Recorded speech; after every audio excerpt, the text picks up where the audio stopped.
শিশু কিশোররাই আগামীর বাংলাদেশের ভবিষ্যৎ। সুন্দর দেশ গড়তে তাদের সহযোগিতা চাইলেন প্রধানমন্ত্রী তারেক রহমান।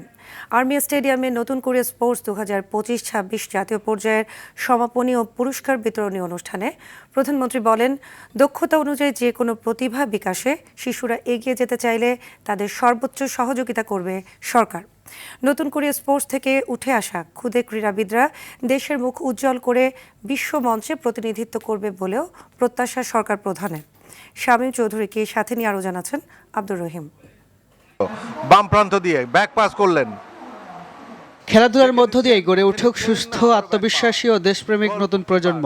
এই প্রত্যয় নিয়েই গত 2 মে সিলেট জেলা স্টেডিয়াম উদ্বোধন হয় দেশের সবচেয়ে বড় তৃণমূল ভিত্তিক ক্রীড়া উদ্যোগ নতুন কুড়ি স্পোর্টস। ঢুকে পড়ার চেষ্টা, কিন্তু কোনো খেলোয়াড় না। 12 থেকে 14 বছর বয়সী প্রায় 1,70,000 শিশু কিশোর দেশের বিভিন্ন জেলা উপজেলার শিক্ষা প্রতিষ্ঠান থেকে 8টি ডিসিপ্লিনে অংশ নেয়।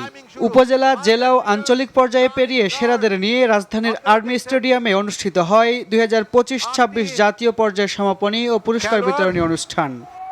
এবং শেষ ইভেন্টে আমরা অল্প কিছুক্ষণের মধ্যে প্রধানমন্ত্রী তারেক রহমান স্টেডিয়ামে প্রবেশ করতেই গ্যালারিতে থাকা ক্ষুদে ক্রীড়াবিদ ও ক্ষুদে দর্শকদের উল্লাসে প্রকম্পিত হয় স্টেডিয়াম।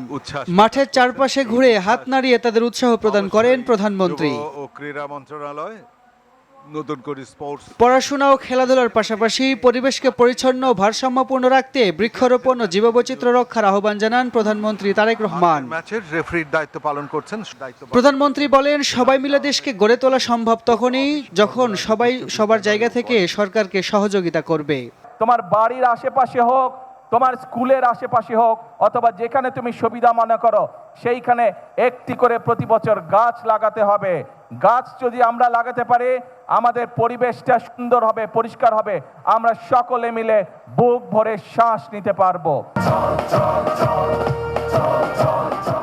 এর আগে অনুষ্ঠানে ক্ষুদে ক্রীড়াবিদদের মনোমুগ্ধকর ডিসপ্লে উপভোগ করেন প্রধানমন্ত্রী। পরে বিজয়ীদের হাতে পুরস্কার তুলে দেন সরকার প্রধান। এরপর মেডেল, ক্রেস্ট ও prize money check. Abdur Rahim, RTV, Dhaka.